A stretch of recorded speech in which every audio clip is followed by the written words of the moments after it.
Today I want to talk to you about the power of one sale and just how much things change just by one sale on Amazon. And specifically today, I'm talking about sales rank. I want to show you my computer screen in just a moment, and I'm going to look at a few items on Amazon, and we're going to look at just how powerful one sale can be on the sales rank of an item. And I'll tell you why at the end of this video, why it's so important to know this information. All right, so we're looking on Amazon.com, and we are looking at this Houdini aerating pourer. And you might look at this and say you're sourcing it and you can get it for $5. And you're like, oh, $5, that's awesome. It's selling for $17.95. I'm going to clear the shelf. I'm going to buy all of them. I can buy it for $5 and sell it for $17.95. That's awesome. I'm going to clear the shelf. But should you really? Let's take a look at CamelCamelCamel for this item. And you might be looking at the sales rank chart and going, hey, Steven, every time the sales rank number line goes up, that means it's a sale. That looks like a lot of sales to me. But you might be forgetting to look at the date range here at the bottom of the screen. And notice that this information goes all the way back to January 16th of 2012. Instead, you should probably look at some recent information. So let's take a look at the last 3 months. Ooh, the last 3 months, there have been 2 sales. 1, 2.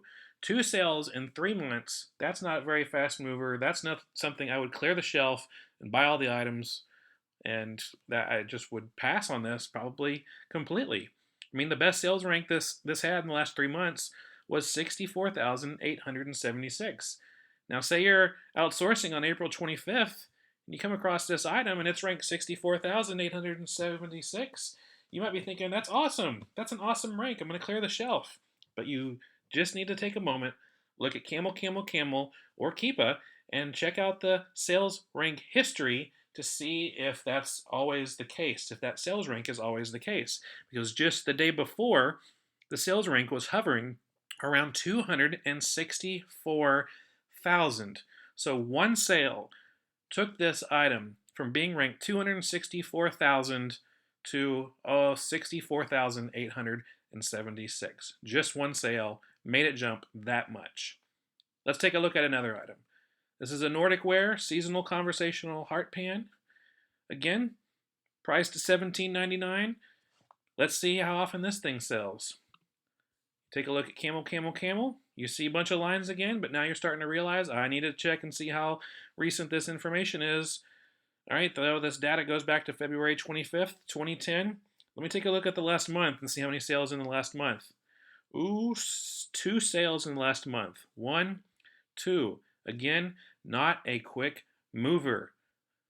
So if you were outsourcing this item on April 12th, April 11th maybe, and saw that it was ranked 48,179, you might be thinking, oop, I'm getting all of them.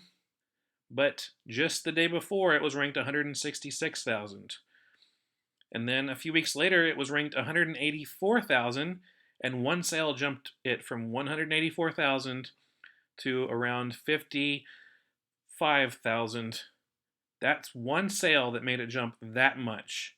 But when you look at the complete history, you can see this is only selling twice in the last month. Let's take a look at one more. This Crazy Art Deluxe Art Caddy. You can take a look and see. Let's see how well this is selling. How quickly is this selling? You're looking at the lifetime information, but you realize, oh, this information, it goes back to April 5th, 2012. I need to take a look at let me take a look at the last 6 months. Whoa, the last 6 months. There have been 1, 2, 3 sales in the last 6 months. And it's now currently ranked 700,000 in toys. But it, at one point in December, was ranked 151,999. And for some people, that's in their sales rank comfort zone when sourcing toys. So they might have bought all of them, not realizing that just the day before, it was ranked just under 300,000, and just a few days before that, it was ranked about 575,000. Just one sale can make a huge impact on the sales rank. Let's even look at the last year. The last year, this item has sold once, twice, 3 times, 4 times in a year. So again, not an item you want to go deep on because it just does not sell very often. In fact, these 3 sales right here were all during Q4, during Christmas time. So during Q1, Q2, and Q3, it sold 1 time.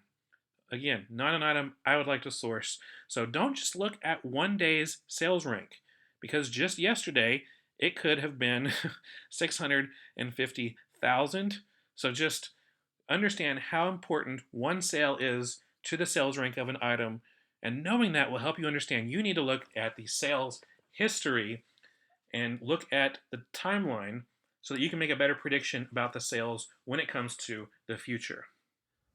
So now I hope you understand just how important it is to look at CamelCamelCamel graphs when you're outsourcing for an item, because the sales rank you see today might just be that sales rank because that item sold earlier today, yesterday, a few days ago, and it looks like a great sales rank, but it's not, because you need to look at the complete history of the sales rank of an item so that you can make a smart sourcing decision. And you do that by using CamelCamelCamel or Keepa graphs.